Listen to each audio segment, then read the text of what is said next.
All right, my friends and fellow pickers. Hey, welcome back to the channel. I'm Corey. We're going to do a fun lick today that will encompass three of my favorite things: minor pentatonic scales, major pentatonic scales, and what you might affectionately call the blues scale.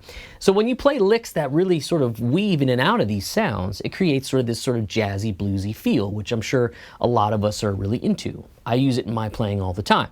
We're going to be in the key of D. Let me play the lick for you first. So something like this. That's more of a bluesier approach. And that'll sound great over like a D7 chord. Okay? And then we're going to play it over more of an up-tempo funky groove. Something like that. And what I would gain from this lesson, aside from the lick and the vocabulary itself, is to say like, hey, I can use different licks over different kinds of grooves. You know, one might be a shuffle.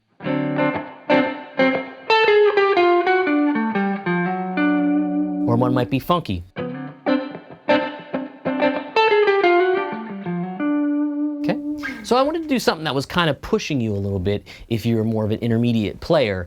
If you're a beginner, check this out. It might not be for you yet, but take the tab in the track anyway and have some fun. Okay, so what I'm going to do first is play over the track or two. It's actually two different tracks, so you'll get two for the price of one lesson here. And then I'll break it down and I'll show you how to actually play the lick and how to maybe expand on it a little bit or use it as a soloing vehicle. All right, so let's hear me jam. I'll come back and teach. Here we go.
All right, so let's dissect this lick a little bit. But first, we want to make sure we have a solid foundation of where we're actually coming from and where these notes are coming from, right? So let's make sure we understand three important concepts. First of all, we're going to make sure we're on the 10th fret, 6th string for our D minor pentatonic scale pattern 1 here.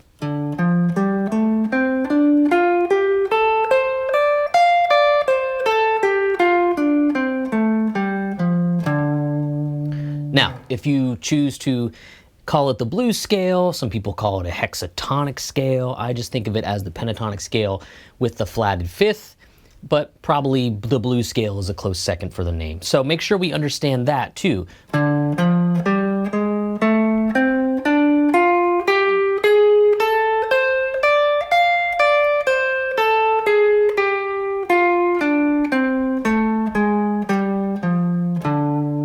Okay, that's how we're gonna get that great little and all those kinds of things, right? So the last piece we wanna make sure we understand is the D major pentatonic. And I'll put all of these in the tab so you have them all in the same spot, and the tab and the notation kind of makes sense in case you haven't really jumped around to different keys yet, okay? So now second finger, 10th fret, 6th string,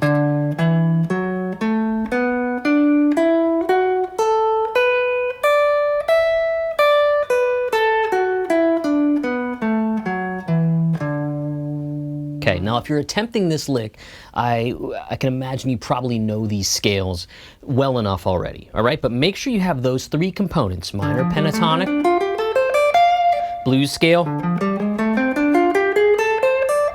major pentatonic.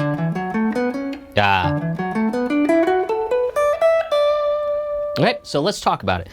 When we walk it down over the shuffle, I put it 1, 2, 3, 4.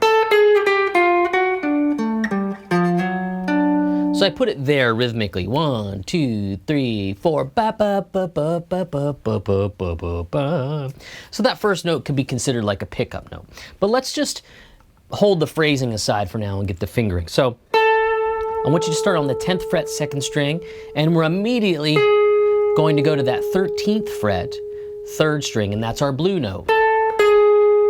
And you can play it with the pinky or the 3rd finger. Come down to the 3rd string, 12th fret.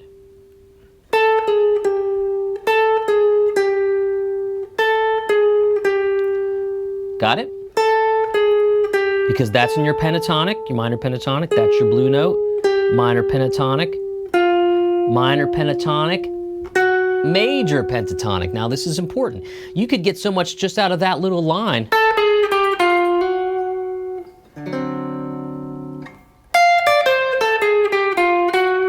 Walk it down like that. Now why is that cool? Well, that's cool because you're hitting that major 3rd that really denotes that it's a D7 type of chord. Okay? And in a minor pentatonic scale, you don't have the major 3rd. You have this odd instance where you have a minor 3rd over top of that chord, and it still sounds good. It's the magic of the pentatonic and the blues, right? So again, from that A note there on the 2nd string, 10th fret, walk it down A, 2nd string, 10th fret, 3rd string, 13th, 12th, same string, 3rd string, back to 10th and 11th. Now we're on the D string, 4th, it's the 4th string, D string on the 12th fret. From the 4th string, D, 12th fret, this is a move you'll see a lot. Go from the 4th string D to the 5th string A, and then go G, 5th string, 10th fret, 9th, and then I like to add my pinky on the 4th string, it's 12th fret, because that gives me a little implied D chord. But when I'm going into this note here, this F sharp, notice that that is right in that D major pentatonic, okay?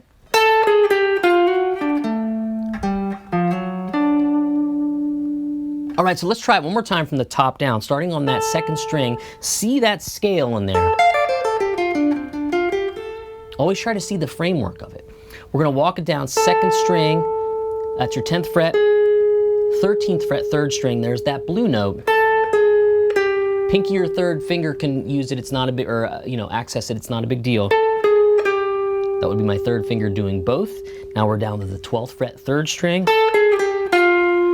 Now we're at the 10th fret, 3rd string, which is still minor pentatonic. Now we're gonna hammer on that 11th fret, 3rd string, and that's going to give us that more major feel. There's your 4th string, D, 12th fret. Right down to the, right down the same fret, 5th string. Minor pentatonic still. Major pentatonic. You can do a little slide into it. You can do a grace note, which is what I prefer. And that's your 9th fret, F sharp. Now that comes from that major pentatonic sound. Then my pinky usually grabs the 4th string, 12th fret, and that gives me a little 3rd root, little inverted major chord.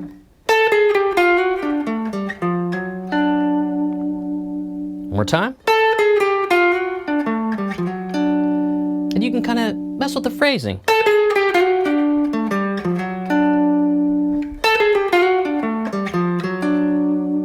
That's the important thing to do with licks. I call licks silly putty. If you're too young to remember silly putty, well, what it was this toy, and it was just waxy content that you just kind of manipulated and made any little shape that you wanted to. And that's what I like to do with a lick.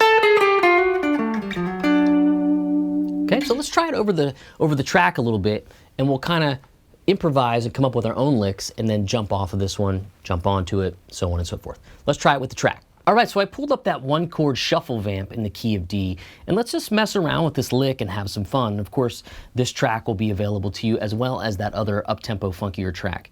All right, so let's make sure I'm cooking on all cylinders here. Yep, everything's rolling. And where's my track? There we are. We're gonna go to the top, and we'll just play around with it, okay? Oh, 1, 2, 3, 4.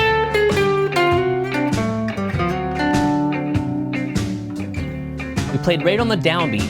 A 1, 2, 3, 4. Okay. Now, what if I tried a little bit ahead of the beat? 1, 2, and 3, and 4.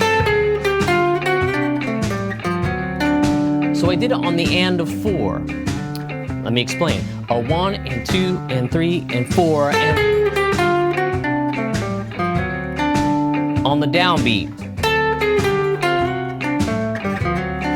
Now we can manipulate it further.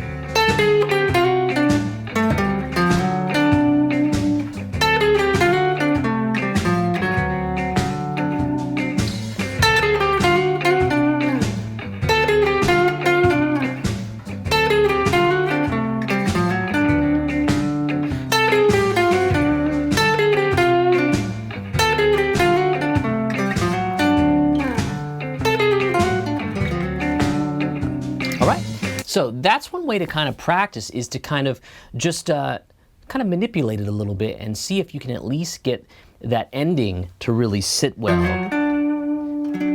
Double up those notes, make a nice little chord, but you don't have to, right? This what learning licks is all about. It's a phrase. You heard your parents say a phrase, and now you say it differently. But if we keep going, maybe we go.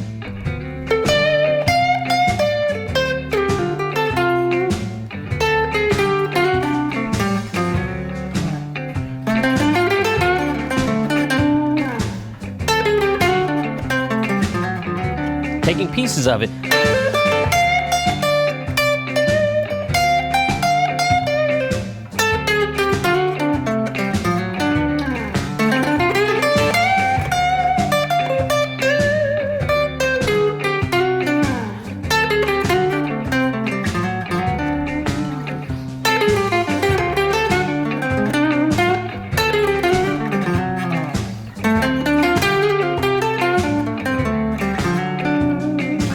So then you start to kind of get it working into your improvising a little bit, and it becomes some new language. Again, take bits and pieces.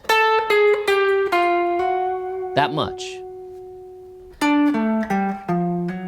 It's basically the same thing twice, or at least harkens to it, you know.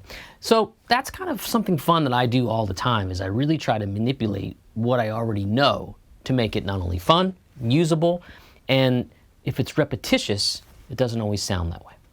All right, so fun stuff. I'm gonna leave you to your own devices and let you practice that with either track, okay? And I thought it was important to add a track that was just one chord, so you didn't have to manipulate or go through the blues form, and you could really focus on the lick, okay? And move it in any key you want. It'll sound great just about any place you put it. All right, so I hope you have fun with that. Don't forget, tabs and tracks available in the video description and in the comment section once I air the video. Okay, so we got some new ammunition, some new vocabulary. And if that sounds cool, and you've watched any other videos on this channel, I encourage you to subscribe, hit the thumbs up button, and ring the bell so you know when I put out new videos as well.